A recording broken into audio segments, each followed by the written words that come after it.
can't into I can't. Goes along with the attitude. Thank you.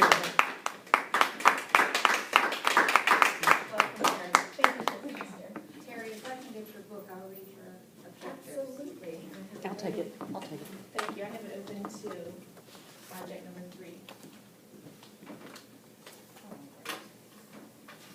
Terry is working on project number 3, Get to the Point. Her objectives for this assignment. They're right in the front in the blue box. On the project number 3 page. Got it. To select a speech topic and determine its general and specific purposes. Organize the speech in a manner that best achieves those purposes. Ensure the beginning, body, and conclusion reinforce the purposes. Project sincerity and conviction and control any nervousness you may feel. And strive not to use notes, and the timing is 5 to 7 minutes. Well, thank you. And as you heard, my name is Terry Hayden, and the topic of my speech today is turning I can't into I can.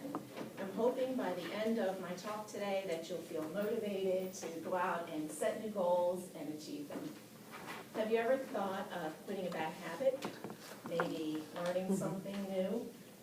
Making a lifestyle change, such as maybe incorporating exercise into your life, or something as simple as writing a speech?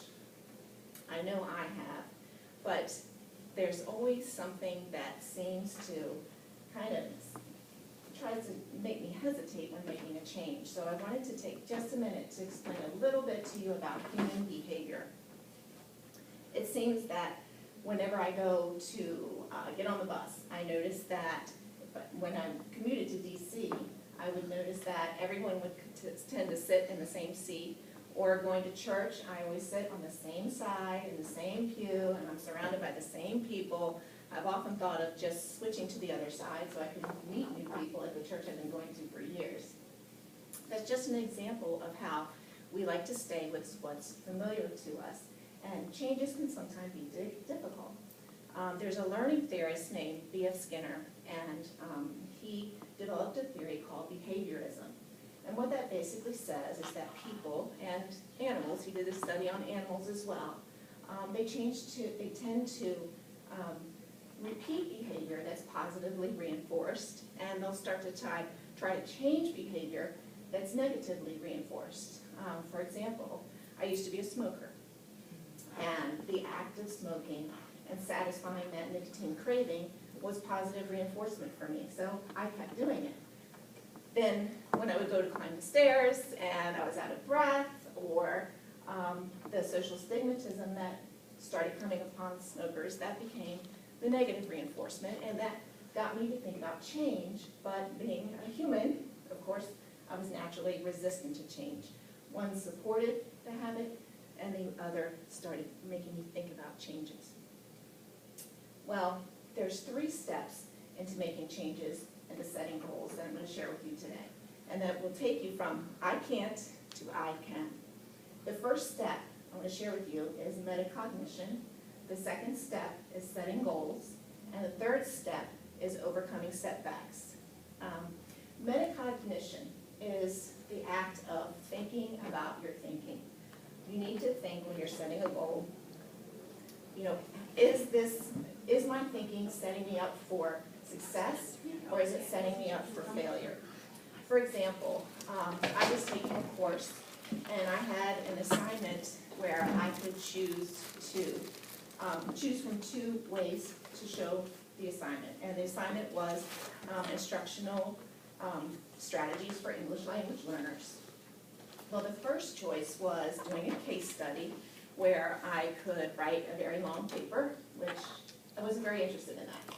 The second choice was to make an iMovie where I could show people me doing a lesson using English language learner strategies, and that sounded like fun.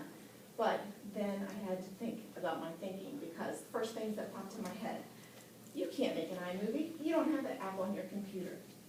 You can't make an iMovie, you don't have access to English language learners, how are you going to do that? You can't make an iMovie, you don't have time to learn how to make an iMovie. So I had to be aware, okay, Terry Hayden, you have stopped yourself before you've even started to try. So the first part is metacognition. You have to be aware of your thinking and realize it's human behavior just to try to stay within your comfort zone. That's when you have to go to step 2, and that's setting a goal. I had the big goal of making an iMovie, but I had to start with something little. So I decided to take a baby step. My baby step goal was to just start talking to my colleagues, talking to my friends, and seeing what happens.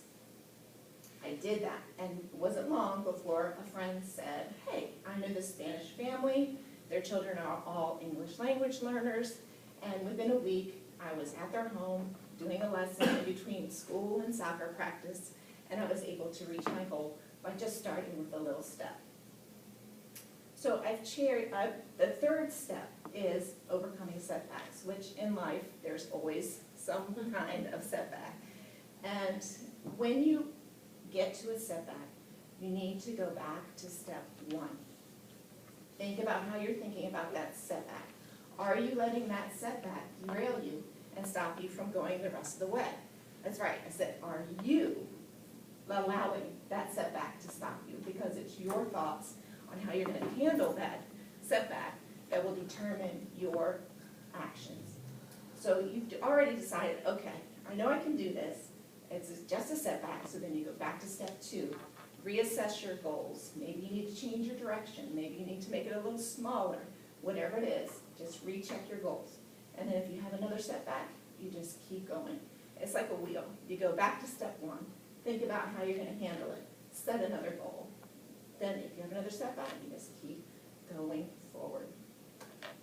So I've shared 3 steps to achieving your goals and turning I can't into I can. That would be metacognition, think about your thinking, setting goals, baby steps, and overcoming setbacks. Think about how you can do it, just keep going forward. I hope I've inspired you to set some new goals, whether it be quitting a bad habit. I quit smoking when I was 31 after 16 years of smoking. Whether it be learning something new. It took me 12 years, but I got my associates and my bachelor's, and last week my master's. Yes. Congratulations. Making a lifestyle change. I started running when I was 42, and 8 years I've been going. My body's still holding out, so I'm or writing a speech. And here I am today, so I can check that off. So if I can reach my goals, you can too.